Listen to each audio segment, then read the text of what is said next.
When 12-year-old Emily collapsed during gym class, no one expected the truth that would come next, a pregnancy that would expose a horrifying secret and ignite a journey of courage, pain, and survival. It was a quiet suburban neighborhood in Missouri, the kind of place where front lawns were always trimmed and people waved at each other from across the street. No one could have imagined that behind the closed doors of one pale blue house at the corner of Sycamore Drive, a storm was brewing, one that would shake the entire town to its core. Emily Thompson was 12 years old, a bright student with big brown eyes and a love for sketching animals.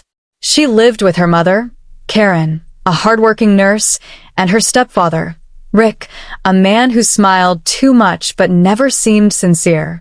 From the outside, their home looked normal, even happy. But the truth was buried under years of silence and shadows that only grew darker with time.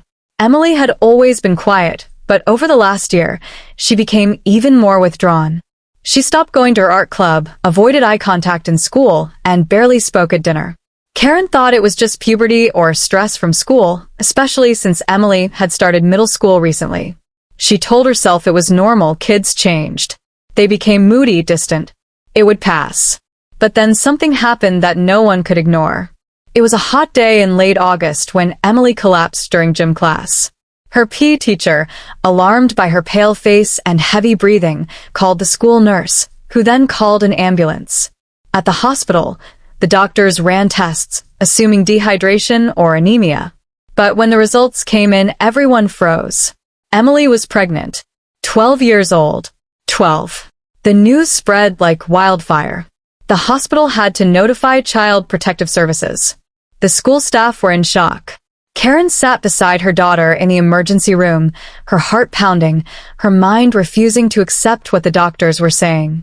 "That's not possible," she whispered, staring at Emily, who had tears silently rolling down her cheeks.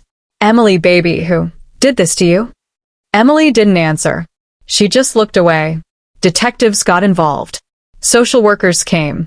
A quiet investigation began behind the scenes, while the community speculated, gossiped, and judged. Karen was questioned relentlessly. Who had access to Emily? Who watched her when Karen worked the night shift? And then, all eyes turned to Rick. He had been in Emily's life since she was 7.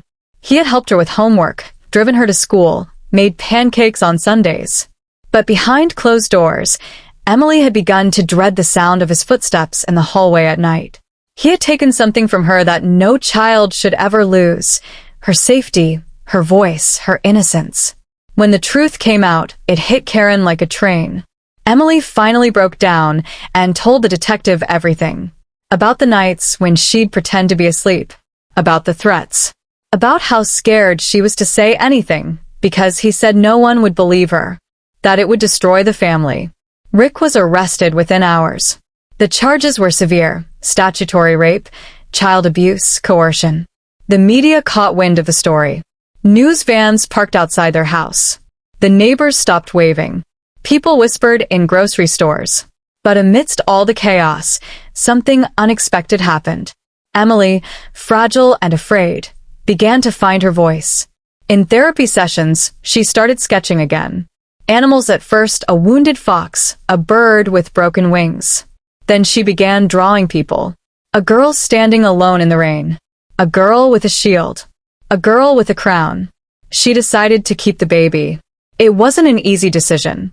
The counselors advised her of her rights, the difficulty of raising a child, the trauma, the future she might be sacrificing. But Emily felt something deep inside her, a spark, a determination not to let what happened define her. Her mother stood by her side. Karen left her job, moved them to a different city under a new name, away from the media and the memories. They lived modestly in a small apartment, but there was peace. Emily continued school through online classes and gave birth to a healthy baby girl in the spring. She named her Hope. Years passed. Emily, now 17, published a graphic novel based on her story. It was raw, emotional, and powerful.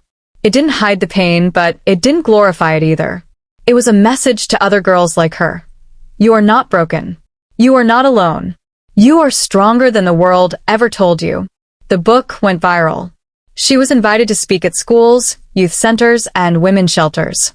She stood on stages with her head high, her daughter often sitting in the front row, clapping the loudest. What happened to Emily could have destroyed her. But instead, she rose. She fought. She healed. And in doing so, she helped others begin to heal too. The little girl who once cried silently in the dark was now a voice for the voiceless, and her story was only just beginning.